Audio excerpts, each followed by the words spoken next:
Hi, thanks for watching my little video presentation. I'm Brian Swager, Director of the Genital Diversity Project. The mission of my project is to document and represent photographically the full spectrum of human genitalia.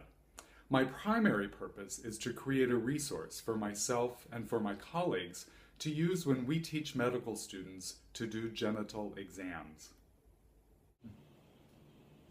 For over 15 years, I've been teaching and coaching medical students through the process of examining male genitalia.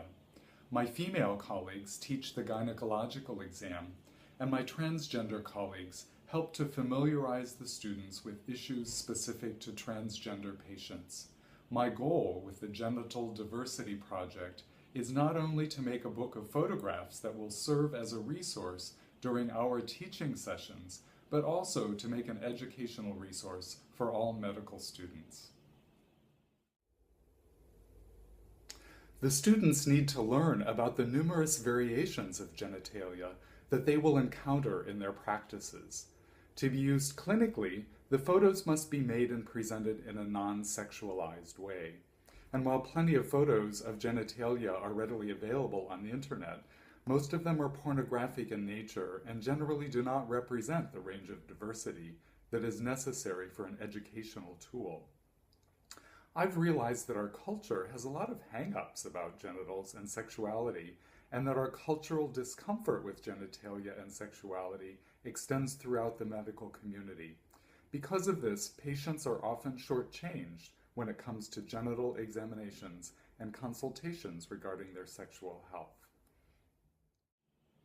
Let me offer just one example today.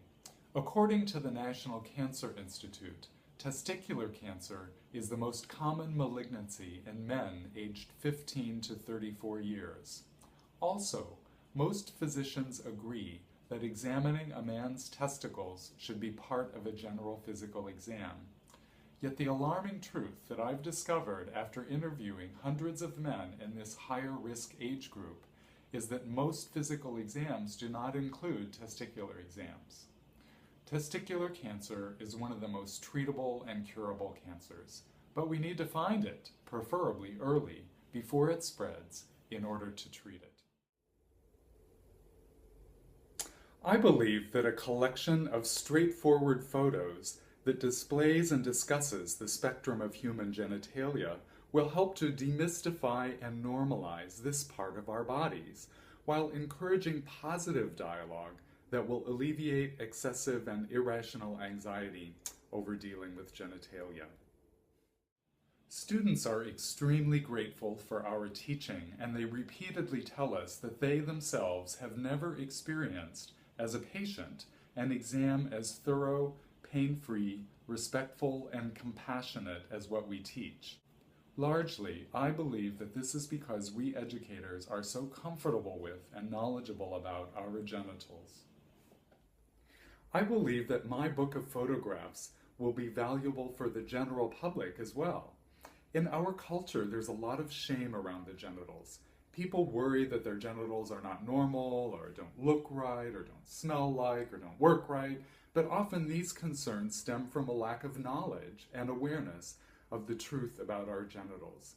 In viewing such a publication, the vast majority of people will realize that their genitals are not junk, that they're perfectly normal.